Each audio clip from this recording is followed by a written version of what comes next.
Good morning, ladies and gentlemen. Welcome to Business is Great series from the British Chamber of Commerce in the Slovak Republic and UKTI.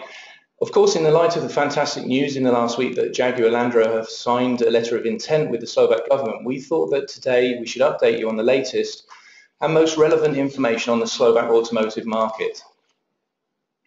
So today's webinar is titled, as you can see, Opportunity for UK Supply Chain in Slovakia, Focus on the Automotive Sector. We're broadcasting live today from Bratislava, Slovakia. So firstly, let me introduce myself. My name is Christopher Plant. I'm the Director of the British Chamber of Commerce today in the Slovak Republic. And of course, we've got some fantastic guests for you today, and we're going to get underway with them extremely soon indeed. So just quickly to give you a brief overview. Today's webinar will guide you through the Slovak automotive market with interesting and factual information. We're going to try to highlight the places where we will see the most opportunity in the automotive supply chain, and also highlight how we can help you and our partners by guiding you safely into the market in the most effective manner. We're going to start with a short introduction of our British Chamber of Commerce in the Slovak Republic, of course, and the main services that we have here in Slovakia. And of course, once we've gone over that, of course, we'll have the Slovak automotive market with the Slovak Automotive Association. Then, of course, with the international law firm Squire Patton Boggs, who are joining us today, we're going to look into supply chain details, including the best way to minimize risk, the issues that we may be facing along the journey, and of course, then finishing up with a case study with one of our British businesses here in Slovakia. And then, of course, we're going to try to fit in a few question and answers so you can actually challenge our experts here today. So I'd like to, first of all, if we can have a look at the Business Centre slide here, which is the program that we're actually running at the moment. So just to give you kind of an overview, the Strengthening Chamber program was launched by the British Prime Minister in 2012, with, of course, the main focus to support and enhance UK export. So joining up with UKTI here in Bratislava for sure. So what is the aim indeed? So it's very simple, transforming the export support available to British SMEs. The target outline, of course, double UK exports to 1 trillion by 2020 and bring in 100,000 more companies to make sure they're exporting by 2020. So you can see on the pictures there, what actually is a British business centre? Well, firstly, we're here, so as soon as you get off the plane, you've got a friendly place, friendly face to see and somewhere to base yourself. Obviously, practical, physical space to plug in and go and get on with your work. Meet local businesses and networks and contacts through our Chamber of Commerce, and of course practical business-to-business advice from our entire network. So it really is a place to showcase British business. So I'm going to go on now to a little bit of information about why Slovakia and the Central Eastern Europe region. So obviously, as you can see from the map, Slovakia is really at the very heart of the region, very central indeed. The region's combined GDP is £1 trillion. The CEE uniquely positioned between Western Europe and the emerging markets, of course, of Turkey and Russia, and further afield China. But we've got over 110 million potential customers in the region, so that's almost twice as many inhabitants as in the UK. So looking at the outlook between 2015 and 2020, the region will benefit from around £125 billion in EU funding. So things are looking rather good, definitely in Central and Eastern Europe. Moving on to the next slide, we can see that Slovakia became a member of the EU in 2004, joined Schengen in 2007, and of course the Eurozone in 2009. We have a population of over 5.2 million, 550,000 of those which live here in Bratislava. Of course, a flexible, educated and ambitious workforce speaking English. We have a very politically stable country, of course a competitive tax system and harmonised investment incentives. So I think the highlights, after the last 5 years, Slovakia is back on top again, tiger of the region, the Tatra tiger as they like to call it here from the Tatra Mountains. GDP has increased by 2.9% over the first quarter of 2015. That's annual growth in 2014 reached up to 3.5%. And if you compare that with 0.5% for the Eurozone and only 0.2% for the UK, it's pretty impressive. Key business sectors in Slovakia, of course, automotive, as we're going to talk about today, engineering, energy, transport, infrastructure and ICT. We have low labour costs here and high levels of education and, of course, excellent language skills, which I just mentioned before, that create great opportunity for the Slovak technological market. British brand is very highly valued and respected, and, of course, there's a great demand for local distributors for innovative, value-added British products. So I'm going to just have a quick look at the overview map here. Of course, Slovakia is one of the key logistic hubs. When you look at the map, you can see exactly where Slovakia is located, right in the center there. You'll see Bratislava.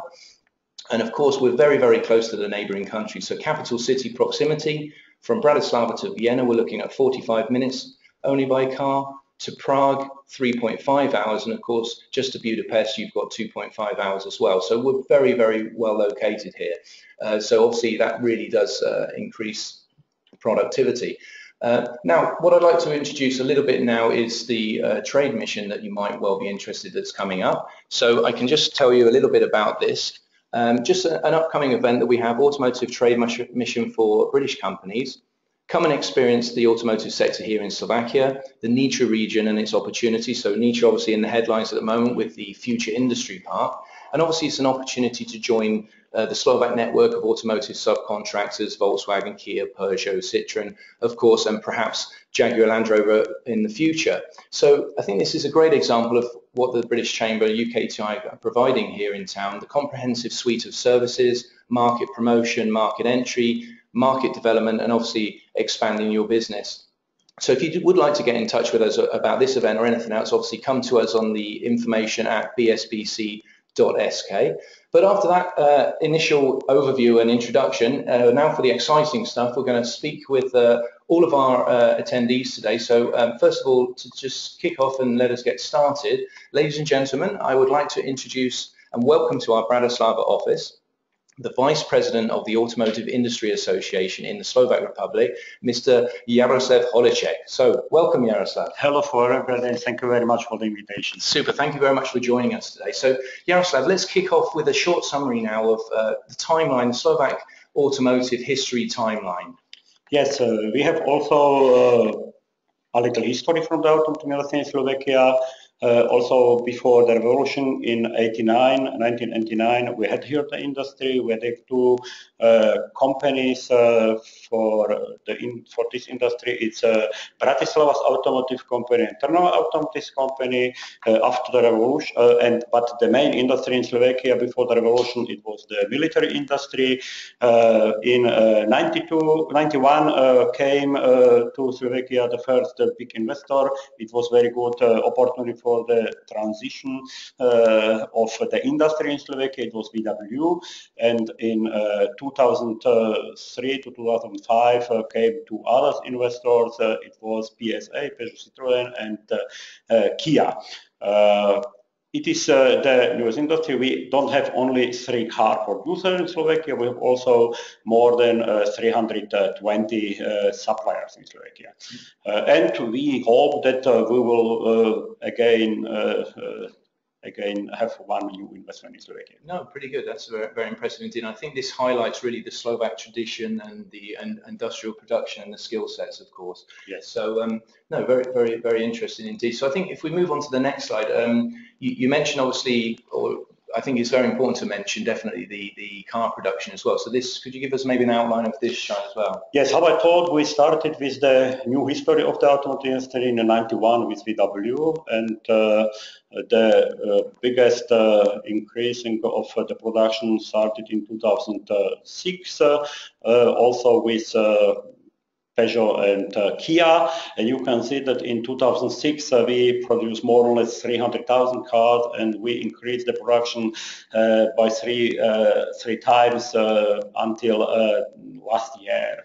How you can see, last year we produced more than 970,000 cars, and we hope that in this year it will be more than 1 million cars. So to 1 million pieces indeed. Now that's super. Yes. And I think also with the news from Jaguar Land Rover, if they are in town as well, then it could be up to 1,350,000. Yes, so yes. 1,350,000. So very new challenge. Absolutely, very interesting indeed. So looking at the next slide that we have here, obviously you mentioned how many cars we are producing here in Slovakia, but obviously that leads us into the fact that Slovakia actually is a world leader. Is that right? Yes, we are the world leader in the car production per number of the inhabitants per capita.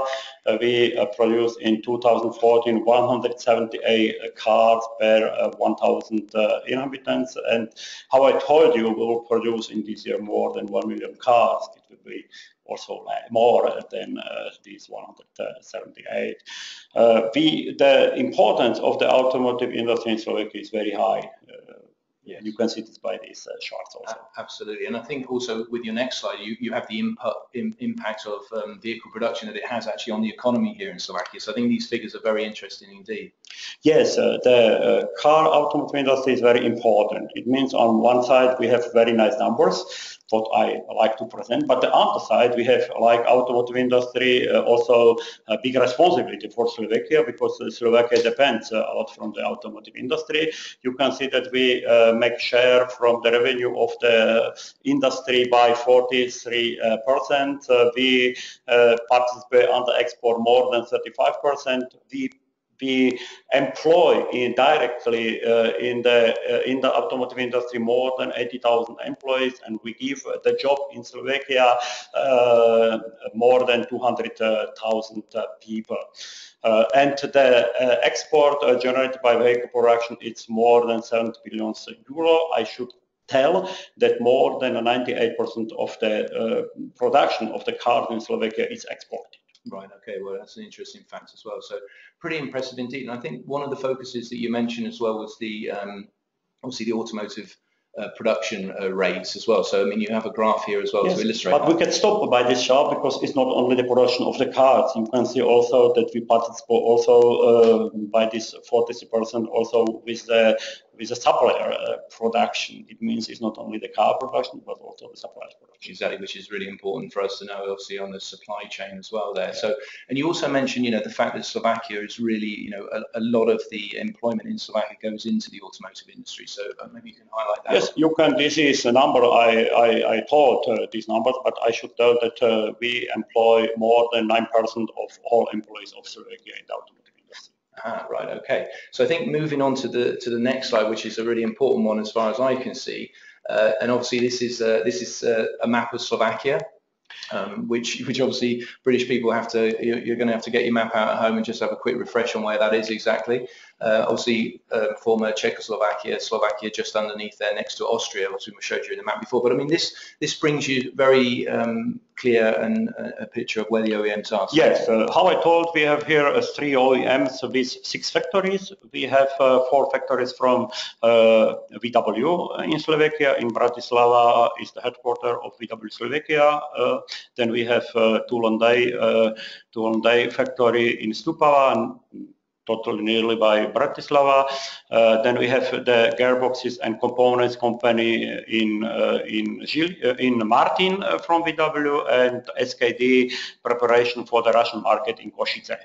That we have in Trnava, it's about 50 kilometers from Bratislava, the PSA production with Peugeot and Citroën. You can see the marks of these cars, and we have about 180 kilometers from Bratislava, the factory in the north of Slovakia in Žilina. Also, you can see the models. What is important to tell that we produce in Slovakia, we are able to produce in Slovakia the most complex and most complicated cars. You can see, for example, by the models of VW that it's produced, and these cars are produced only in Bratislava. In any other place of the world, it's VW Touareg, Porsche Cayenne, Audi Q7, and also this new small family, VW Up, Škoda Citigo, and Seat Mii, but also by the others. You can see Peugeot 200S or from Kia Ceed from Kia. What gives us the chance really to show that we are able to produce the cars. No, exactly. I mean, just for navigation for the British interest, on the left-hand side, obviously, is Bratislava, where you see Volkswagen, and on the right-hand side, the small Volkswagen, that's Košice, on the right there. So that's really interesting as well. And I think that leads us on nicely to the next slide, which is the supply chain layout, obviously. Yes, how I thought, we are not only the car producer, we are also the automotive industry producer. It means we have also supply chain industry. We have suppliers here in Slovakia. We have more than 340 suppliers in Slovakia. They are located more to the western part of Slovakia. But it's important to tell that we have mostly the international companies located here in Slovakia. The suppliers are producing 60% from the export. It means they don't produce only for these 3 OEMs, but they produce 60% of their production is exported. What is also good results of the automotive industry in Slovakia. Absolutely, that's an important point to know as well. And of course, where you see the question mark on the last two areas, that's obviously Nitra, which is the intended plant should Jaguar Land Rover come to Slovakia. So that's pretty much all of the information on the maps. And the next slide as well goes into the types of suppliers, tier 1 suppliers that you have. Yes, how I told is only one example of the names of the companies which are here. You can see all international companies. We have also the Slovak company like Matador, which is a Slovak company, and for example, this company is related to the aluminium. It was an interesting point that you made. That 60% of production, is exported. Yes. From the supply chain. So that's quite interesting indeed. Let's have a quick look, just before we go on to the opportunities in Slovakia, let's just inform the listeners about the history today. Yes, I'm representant from the Automotive Industry Association of Slovak Republic. We are the lobby organization for the automotive industry. We have been founded 22 years ago, and we have 162 members, and we represent, or these employees are representing more than 74,000 employees.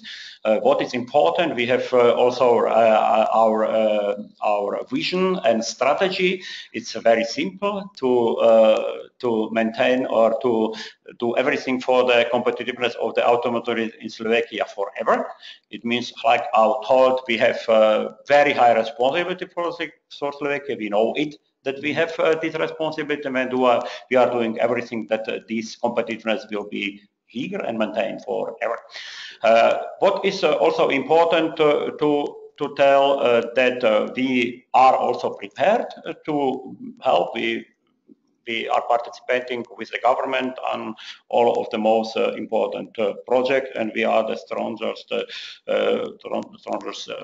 employer organization in Slovakia. Yeah, I think it's important to know, the experience that you have, and obviously the fact that you were here for the last 20 years, bringing in all the original OEMs as well. It's always quite interesting to know. And what I should tell also, that we were by all three investors. We were involved in all 3 previous investors, and we are prepared also to help, like challenge to the new investors. And I'm telling every time Slovakia is the place for the future investors still. Exactly. So Kia, Peugeot, and obviously Volkswagen. So I think, okay, what we need to look at now then is obviously one of the things that a lot of the British businesses today will be really interested in is obviously the business opportunity. So we had a little chat about this before, Jaroslav, and you mentioned that, there are opportunities here for business, not necessarily British business, but all businesses. There are opportunities here.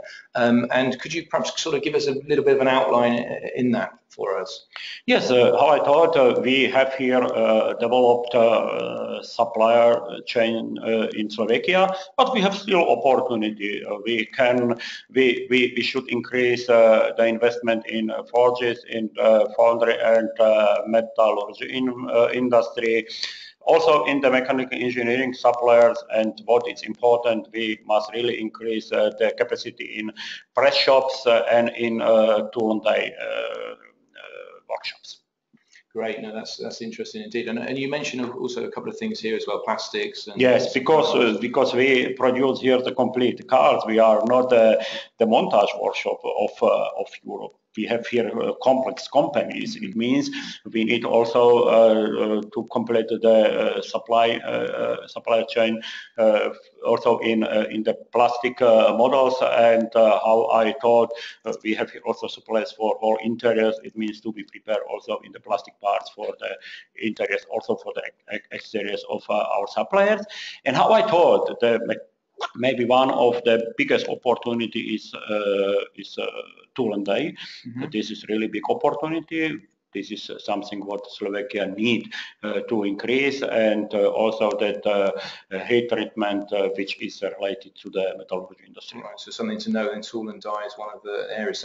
So I mean, how, from your point of view, in the sort of long-term experiences in the area of, you know, HR and also other countries, how would you evaluate the workforce and its flexibility here in Slovakia? Yes, we have here 3 producers of the car, and 3 years ago it was his one survey why these 3 producers of the car are so successful in Slovakia, and the result was our employees.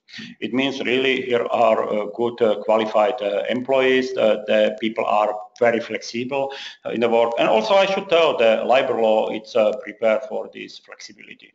It means the success of the automotive industry in Slovakia are people. No, indeed. Well, that's very interesting indeed. So, Jaroslav, I know that you have to head off now quickly because you have some very important meetings to attend today. So I want to say, Jaroslav, Vice President, Automotive Industry Association Slovakia, thank you indeed very much for coming in, and everybody for joining in with you today. So thank you. We look forward to seeing you very much again very soon indeed. Okay. And it was a pleasure for me. Thank you very much. Thank you. So, ladies and gentlemen, just to continue with the webinar now, I'd like to introduce our next guest, who will be coming in from Squire Patton Boggs today. So this is our local Squire Patton Boggs office here in Slovakia. So I'd like to introduce Jana Pugacheva, who is partner at Squire Patton Boggs here in Slovakia, and also the vice chair actually at the British Chamber of Commerce here in the Slovak Republic. So welcome, Jana. Good to see you. Hi, Chris. Nice to be here. Super. So, Jana, I think if we move into sort of a first slide, I think very importantly it would be good for our listeners today to sort of understand, you know, why a law firm, why Squire Patton Boggs are involved in automotive industry here in the Slovak Republic. So yeah, exactly. The main reason why we are here today is that we are really active in the automotive industry market, and we are really part of this industry. We have within the firm the Global Automotive Industry Group, which is organized worldwide, and we as Slovak office are fully involved in this, and we are very active and support any activities which attract automotive industry clients and potential clients. For example, we are a member in the Automotive Industry Association of the Slovak Republic. As you listened to Mr. Holeček recently, we cooperate with them a lot, and we do a lot of activities with them. In UK, for example, we are a member of Society of Motor Manufacturers and Traders. In US, as a member of Original Equipment Suppliers Association, or Manufacturing Advisory Services in UK. Super. And I know that we have quite a few members of the SMMT joining us today as well. So I think, you know, your last point there as well is the fact that, you know, the sound, you obviously Squire Patton Boggs have sound legal knowledge and vast experience in this sector. So that's definitely, as a member of the British Chamber of Commerce, we also support the British businesses coming in Slovakia. So it's a really great combination. Indeed, yeah, indeed. So I think, you know, moving on to the next slide then, you know, obviously more than 20 years here in Bratislava. I mean, this is similar timing as well. We're talking about the Slovak Automotive Association. So quite important indeed. So Jana, perhaps you can just sort of run me through that as well. Yeah, it is important message to mention today that we are here for 20 years, and we saw how business environment changed in Slovakia from early 90s till these days. A lot of Western countries think that Slovakia is so-called like post-socialist country, but the truth is that Slovakia moved from post-socialist market to market economy very quickly. It is only during the few years from the Velvet Revolution. Previously, it was more raw industrial country, and now it is sophisticated automotive production country, definitely. It was not like from one year to another, because the journey was a little bit longer. As Mr. Holeček already mentioned, in 1991, the first German producer came in, and he had a much more difficult situation than the other ones, which entered the market later. Like in 2003 and 2004, Kia and PSA joining the market, they had much easier situation, and I'm sure that the Jaguar Land Rover now it's even in better shape. And currently, Slovakia is one of the fastest growing EU member and top automotive producer globally, as you already heard. Yeah, exactly. And I think, you know, as you mentioned there as well, the fact that you know, it was far more difficult when Volkswagen came in. I think we heard from the Slovak Automotive Association as well that, you know, the work that they had to do back then was obviously, you know, a lot more, you know, ground cutting, or really difficult to get on with at that point. But now, of course, it's a lot better. So we're moving on now, and obviously we've shown that the country's ready. We've shown that the country has a history of automotive. It's really going forward. But I think some of the points that you're making here as well is that some of the reasons why that is the fact. So perhaps you can enhance that, please, Jana.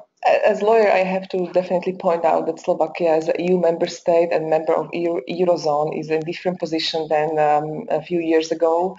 And mainly from legal system, it's necessary to mention that the system is harmonized with EU principles, directives, and regulations now, which is important for investors coming and thinking about the differences, and they can easily compare the legal system in their home country with our. It's important also that the Slovak government has already strong track record in previous negotiations with existing free automotive players. It means that now the process with new investors coming is expected to be smoother, and the government is prepared to provide full support to new investors, and is very heavily supporting Jaguar Land Rover in negotiations, open to any discussions, and very supportive in these days. So Slovakia, it's also very interesting that Slovak authorities in local level, not only in region, not only in territorial, but also in regional level, they understand specifics of automotive industry much more than before.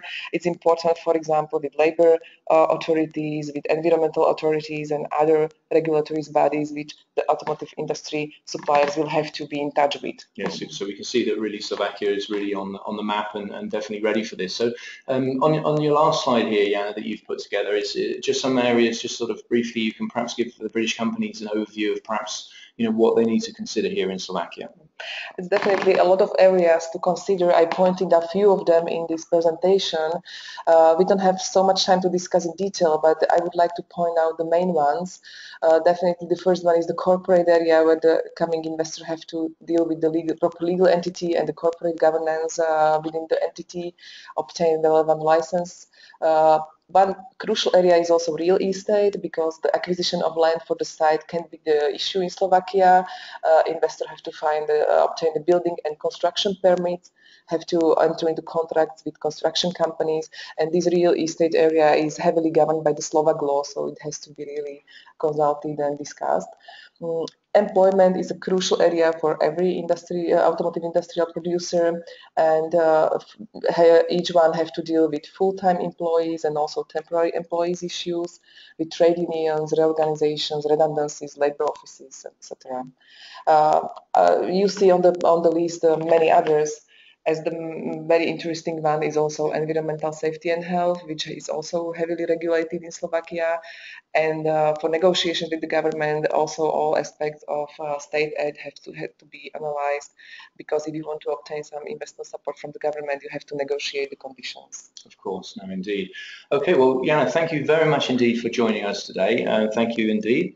Thank you. Good to have you here. So thank you again, Jana. We're going to now try to do some special technological connections now. So we're going to move on to Jana's colleague in Birmingham today. So we're just going to have a quick look to see if we can get hold of Simon. So Simon Garvin is the partner head of automotive in the UK and in Europe, and he's joining us today from Birmingham. So Simon, can you hear me?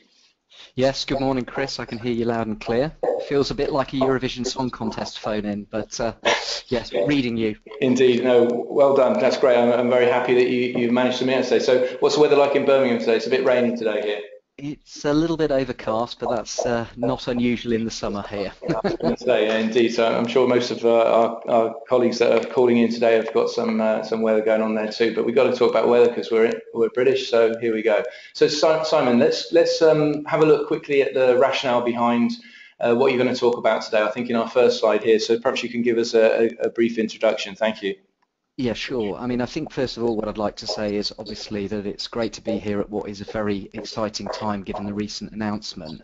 And I think building partly on what Jana has said in terms of the firm here, we have obviously a long tradition, and whilst we've got 44 offices in 21 countries, we're very much rooted as a firm in the industrial heartlands, and automotive manufacturing and retail are very much at the heart of our business. In terms of our involvement today, I mean, obviously the Slovak opportunity represents an interesting and potentially significant one, I think, for UK suppliers. I think partly the other speakers have touched on this already, but it's not only a potential new export market and a new customer base for UK suppliers, but hopefully it's not lost on people on the call that, you know, potentially the Slovak Republic could become a new line of supply for UK suppliers, products here in the UK potentially. So partly what I wanted to do is cover off some of the essentials for UK suppliers to bear in mind, obviously at a relatively high level today when considering entering the Slovak market, so that basically the opportunities are as risk-free as possible for those seriously contemplating doing business here. Okay, super. Or there, rather. No, indeed. So thanks very much for that, Simon. I think, you know, one of the most important things and what we're trying to highlight today, obviously, are the opportunities here in Slovakia. So perhaps on the next slide, I mean, we've obviously touched on those as well with the Slovak Automotive Association, but if you can actually pop through these interests again and sort of tell us from your side how you're thinking. Yeah, sure. I mean, obviously, Mr. Holacek has succinctly summarised that fast fact there, but I think that is a very interesting fact in the sense that it shows what the scale of the opportunity really is. And as Jana has already said, you know, the Slovak Republic is a great place to do business. There are 3 very well-established OEMs already there, so there are existing opportunities. And in particular, Mr. Holacek has also identified those particular areas on the screen, opportunities around castings and forgings, design engineering services, testing services, plastic mouldings, what have you. Obviously, when JLR hopefully enter the market in 2018, those opportunities can only be set to expand. And obviously, you know, there is an emerging market in terms of high value added production, and there are opportunities again around new areas such as eco, lightweighting and hybrid. So, you know, it's lots of opportunities and lots to play for. Okay, great. No, that's really good, Simon, indeed. Well, I think if we move on to the next slide now, we're gonna sort of have a look at the challenges. So obviously there are some challenges, and I mean, you know, Jana Pogacheva has been through a few of those things before already. But I think if you can sort of give us a bit of your overview of how you see those challenges, Simon, that would be great. Yeah, I mean, it is fair to say that there are some challenges. The slide sort of highlights some of those. In particular, you know, traditionally there's been bureaucratic and transparency issues around red tape and you know, certain areas that need to be worked through, as Jana has talked about. Having said that, much has been done in the recent past, and the government is actively now encouraging foreign direct investment. And that includes various government incentives, targeted investment, and reform of things like public procurement and e-procurement. Obviously, the experience of the past 3 OEMs, from that lessons have clearly been learnt, and I think that will undoubtedly benefit all, including JLR, going forward. Again, as Mr. Holacek mentioned, obviously there is a well-established supply chain within the Slovak Republic, and obviously there's some healthy competition there already for UK suppliers potentially to compete with. Having said that, UK suppliers are well placed to favourably compete on price, quality, aftercare, and reliability, and obviously around the innovative products that we're famed for over here. You know, really what we're talking about here is our lean, sustainable, advanced manufacturing heritage. So again, whilst, you know, there is some healthy competition, I think there are lots of opportunities and lots to go at for businesses here that are contemplating that export market. I think beyond those issues, obviously at a macro level, we hear lots around shifting global economic power bases, the BRIC countries, and obviously Germany and the other CEE countries do represent some healthy competition on the Slovak doorstep. Also, in terms of, you know, demographic and social changes, aging populations, increasing urbanisation, and use of technology in manufacturing processes, you know, all will present suppliers with challenges. But those aren't just Slovak problems; they're problems that face UK manufacturers here on our shores. And you know, obviously, things like the use of drones within warehouse facilities that Amazon have been famed for those that saw it on the internet, show you that the technology that's already going on in factories and warehouses up and down the country is happening today, and that will continue apace tomorrow. I think what I would also like to touch on as well, beyond issues such as resource scarcity, rising energy costs, and sort of ethical and transparent supply chains, which are increasingly hitting the headlines too. I think one of the challenges from the UK perspective is also around the ability to recruit skilled staff, which could potentially be a barrier, I suppose, to growing export revenues. And it's not just about attracting the right talent, but it's retaining it at the same time too. Perhaps most pertinently, though, in terms of what we're all here to talk about today, I think it's the opportunities and the risks flowing from the overall lengthening of supply chains potentially, and expanding markets into territories beyond traditional borders. And I think that that represents both an opportunity but a challenge too. Okay, yeah, I think that's really good. Thanks for summarising that. I mean, for instance, on the challenges you mentioned, bureaucracy and transparency. I think obviously, we're doing a lot to address that here in the country, and I think, government are really encouraging foreign direct investment, and also lots of initiatives are being given. So that's pretty interesting too. So thanks for touching on that. And I think if we move on to the next slide now, you're going to sort of highlight some of the risks within the supply chain. Yeah. In terms of sort of entry into the Slovak market, I mean, I think from a lawyer's perspective, and I would say this, wouldn't I, obviously you need to be thinking about the contractual risks that there are. Those revolve around issues such as terms and conditions, what will apply, ensuring that they're properly incorporated, and getting those terms and conditions right first and foremost. Businesses need to think very carefully about where the potential exposures lie. Are you going to be open to unlimited liabilities, ineffective caps, for instance, and are there going to be issues around product liability with your products, or an inability to have labelled it correctly? Also, clearly in moving into export markets, what if there is a dispute? What's going to be the governing law of the contract? Where's it going to be heard and resolved? And indeed, is litigation the norm, or is it another form of dispute resolution that may be appropriate, such as arbitration? And the scope for arbitration in the Slovak Republic. Also, clearly in markets where you're making innovative products, adequately protecting your intellectual property as you move over borders, protecting trademarks, designs, patents, copyright, all need to be at the forefront. And the foolhardy are the ones that fail to put in place those basic safeguards. There are also, the usual risks from interruption of supply, risks around, issues such as earthquakes, that kind of thing, which may interrupt your supply, which we ordinarily tend to think of. But it's not just those natural disasters. There are more basic level considerations around delayed supply, for instance, and who's going to bear that risk. There are also, in the Slovak market, I think we need to be thinking about the overriding regulatory issues, compliance with EU standards and technical regulation around issues such as packaging, labelling, and actually sort of extraterritorial reach of acts that may not be Slovak legislation, but I'm talking here about environmental regulations in the EU, conflict mineral regulation, which the EU is about to legislate on, but obviously is born in the US. And the UK Bribery Act and corruption compliance issues are all relevant. I think also with the Ukraine on the doorstep, the sanctions that emerge from that, could be of relevance too. And then finally, on the slide, I've talked there about reputational damage through use of suppliers potentially, and I think that that's something really to bear in mind. Obviously, failing to run your own operations responsibly may cause criticism and negative press, but also, opening up potentially unethical lines of supply, modern slavery, child labour, those kind of things need to be factored into the decision making.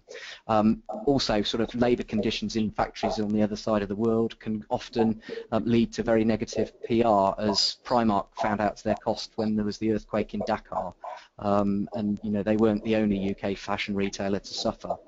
And I think in terms of what I would also flag is that sometimes people tend to look at in a supply chain context their immediate supplier, but don't always look at their supplier's supplier. And that's an important consideration when you're thinking in the round and holistically. And obviously the horse meat scandal, for instance, probably brings that most to the fore. Yeah, indeed. I think it's very important, and the transparency, and I think the Slovak government and definitely people here are really working on making sure that that is taken care of indeed. So moving on with the next one as well, obviously continuing with the supply chain risks as well, and looking at a bit into optimization and management, and strengthening the weak links. Perhaps you could give us a more information on that, please, Simon. Yeah, sure, Chris. I mean, I think the key here is to appropriately assess your key risks and vulnerabilities at the outset. What are your critical supplies? Who are your critical suppliers? Where do your exposures or greatest exposures lay to customers, for instance? It's also about designing the right supply chains that are fit for purpose, identifying the right markets to do business in the first place. It may be for many on this on this webinar that the Slovak Republic is perfect, but it won't necessarily be for all. And I think you need to, realistically assess whether you have the right capability, and if not, how can you get it? There is also the issue much talked about in terms of supply chain optimization, ensuring that you've got interconnected networks, good localization, and intelligent modeling to properly assess the cost, quality, and time implications of the decisions that you may be taking. On a more practical level for businesses, I think actively managing your contracts is vital. Carrying out appropriate due diligence from the outset is important. Use of proactive alerts and red flags on businesses, particularly around issues such as financial stability of critical suppliers. I'm talking here about things like Dun & Bradstreet reports, measurable KPIs, and covenant compliance. And then, beyond that, it's about having appropriate benchmarking and mitigation plans and contingencies for those rainy days, so that you can drive continual improvements, and that way, you enter that virtuous circle. And I think that would leave you well placed when, should a rainy day emerge. We also regularly talk to our clients about strengthening obvious weak links, and dual sourcing is often mentioned in that context. And I'd equally extol the virtues of that, but I think often that also needs to be taken into proper and appropriate consideration, because we've had situations where clients might be looking at opportunities in a particular part of the world which are, say, susceptible to an earthquake risk or a flooding or what have you, and they dual source to counter that, but then dual source from a company 10 miles down the road. So if one go, they all go. And finally, I think I'd mention in this context, considering the appropriate use of technological innovation. I'm talking, about predictive analytics, but also, use of things like robotics, 3D printing, what have you, and automation in your increasingly connected production lines. No, indeed. All right. Thank you very much, Simon, for that. So I think, coming to the close now, we've got sort of 3 more slides that you have here as well. But, obviously, top tips, collaboration, and some of the health checking that you mentioned as well. So maybe you can just give us a sort of summary on the last points, the last 3 slides there. Yeah, I think I can deal with these relatively quickly. Obviously I've set out there some top supply chain tips, health checkings that all businesses can undertake, not just those contemplating export into the Slovak Republic, but also here in the UK. I wanted to conclude really by saying that Slovakia holds high potential for UK automotive suppliers in my view.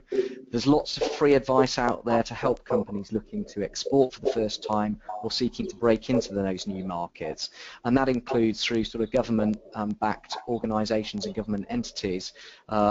People that we've mentioned on this call, and indeed yourselves, the UKTI, the BSBC, the SMMT, and the Business Growth Service, to name but a few, I think can all help in a very diverse range of areas. We're talking export advice, access to finance, training, mentoring, consulting and coaching, that type of thing. And then of course beyond that there's the professional service firms, the accountants, lawyers, property consultants, tax advisors. They can all ensure that a soft landing is achieved when the decision is taken to expand into those overseas markets. And I think it's often worth appreciating you don't just necessarily need UK law advice, you need local law advice as well, which is where Jana and others come into their own. Finally, though, Chris, I just wanted to mention that as part of the wider electronic version of materials that will be circulating, there's a link to our own free supply chain blog, which covers not just automotive, but a broad range of supply chain issues. And I thought that might be of general interest to webinar participants on the line today. Yeah, that's it from me, Chris. No, absolutely. You know, we'll be sending out everything also to all of you later on, but I'll give you a quick update on that later. So, Simon, thank you very much for joining us today from Birmingham. It's been great to speak with you. So, Simon, Head of Automotive UK and Europe. Thanks again, Simon. And Yana Pugacheva, of course, thank you very much indeed for the first overview. So now, I think what we're going to do, ladies and gentlemen, is please welcome our next guest. It's the general manager he is the general manager and co-founder of Phoenix Quality Services. Phoenix Quality Services is a quality control and lean management company that has almost 7 years of experience working alongside international domestic manufacturing firms here in the Slovak market. And Rob Stanford is in fact our case study today for you to listen to a few of the questions and answers here. So Rob, welcome. Thanks for coming. Good morning, Chris. Thanks for having me. So like Simon, Birmingham young man? Yeah, it's good that the flags are flying there as well. That's excellent. Excellent, indeed, very good indeed. So I think, Rob, you know, if we bring up the slide, obviously this is the company that you've developed here as well. But Rob, I mean, very interesting to the British people listening today. I think, you know, if you can give us a very quick summary of why you decided to come here to Slovakia in the first place, I think that would. Sure. I mean, in 2006, I was working here on a project for a large tier 1 supplier that had just established an operation in the greenfield site. And I think at that time, Slovakia was already gaining a reputation as being becoming the Detroit of Europe, so to speak.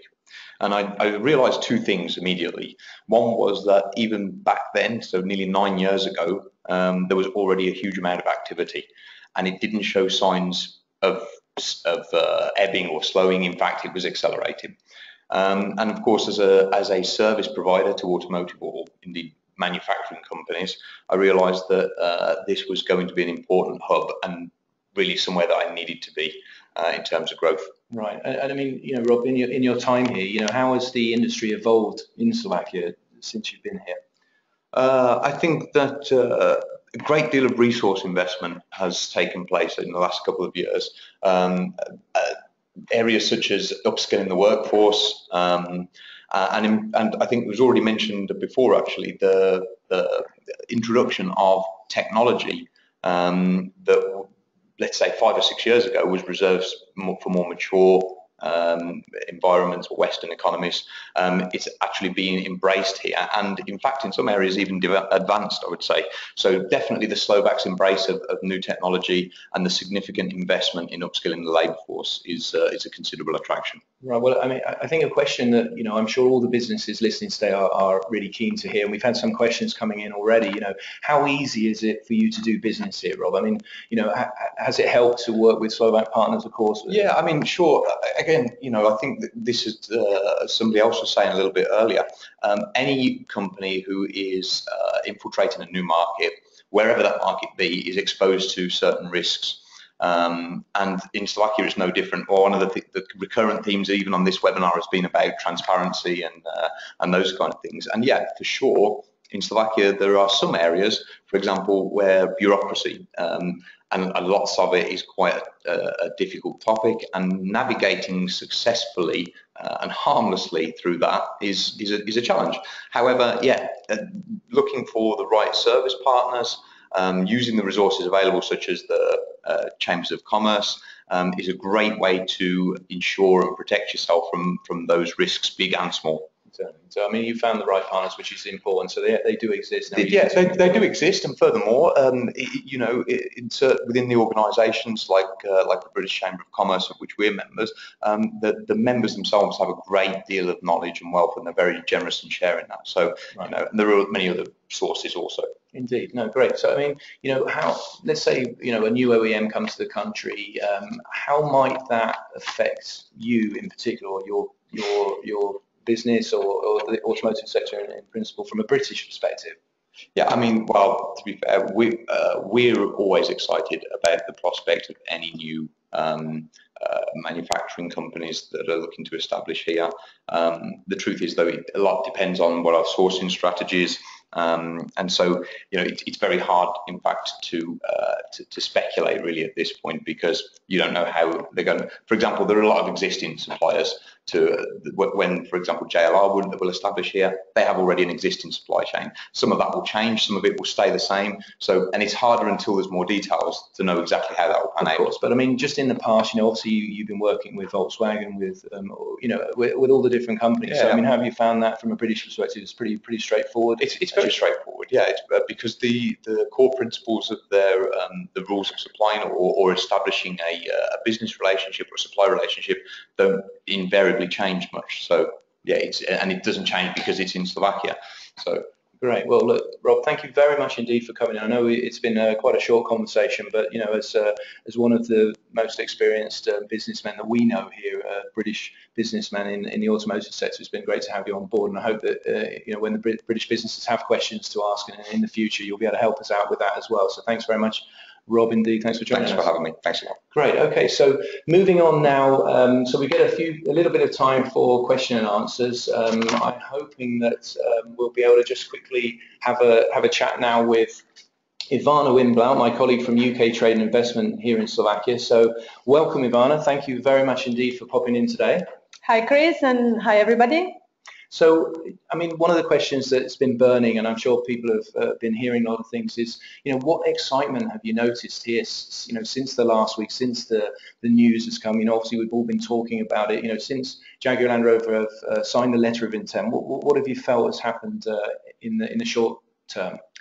Yeah, so I think it's still very early stage, but we can already see that Slovakia is very excited about it, and there is a real buzz in the business community in Slovakia.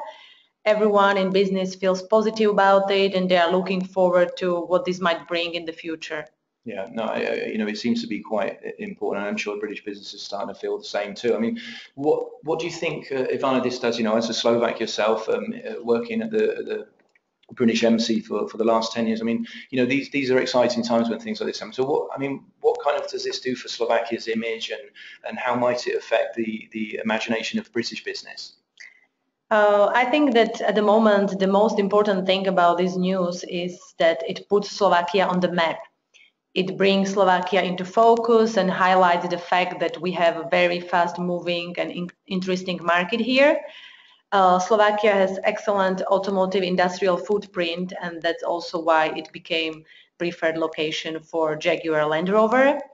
And I must say that we at UKTI have also seen an increase in interest from UK firms, and it was not just in the automotive sector, but also other sectors. Yeah, okay, super. So, I mean, generally that's pretty good news as well. And I guess, Ivana, to sort of finish up now, we've obviously mentioned the fact of the suite of services that we offer, UKTI, the British Chamber of Commerce, we're working with SME businesses, yourself, working with, large opportunities. So, is there anything you want to add just for British business out there? How can they get in touch? Yeah, so maybe just highlight again that UKTI and the embassy are very keen to support UK companies that are considering doing business in Slovakia. So please feel free to contact us to obtain assistance in entering this exciting market, either as exporter or when planning to set up here.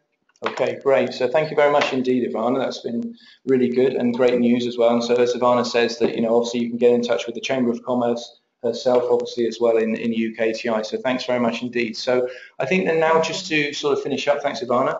Now just to sort of finish up, I think we'll ask a couple of questions now. We've got some on the login as well. So if we don't get to all of the questions today, obviously we're going to have to sort of reply to you all individually. So thanks for all of your questions. And if you have any more coming in over the next minutes as well, that's quite good. So we've got a couple of minutes.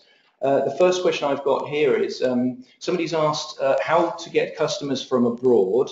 I've been trying to get into exporting and I just keep coming to a dead end. So I think we'll kind of have a look at that. So maybe Ivana, maybe you have kind of something for that, because obviously here at the British Chamber, I would say that, you know, if companies are coming over here, you find a dead end, you've really got to be talking to us and the experts on the ground here, Ivana. Absolutely. If you are a UK company interested in exporting to Slovakia, contact either us at UKTI or Chris at the business at the Slovak British Business Center, and we'll be very happy to introduce you to potential distributors, final clients, or any business partners. Exactly, and I think it's quite important to make sure that, you know, that you do get in touch with us, and it's the same for all the businesses out there. And if you have any questions as well. So I think a question also, if I was to become a supplier for Slovakia, how would we go about transporting engines, ports, etc.? I think all of these kind of questions are exactly the types of questions that we need to research, look into, and obviously we talk with the Slovak Automotive Association as well, and we try to find the right answers from the right questions. So I have another question here as well.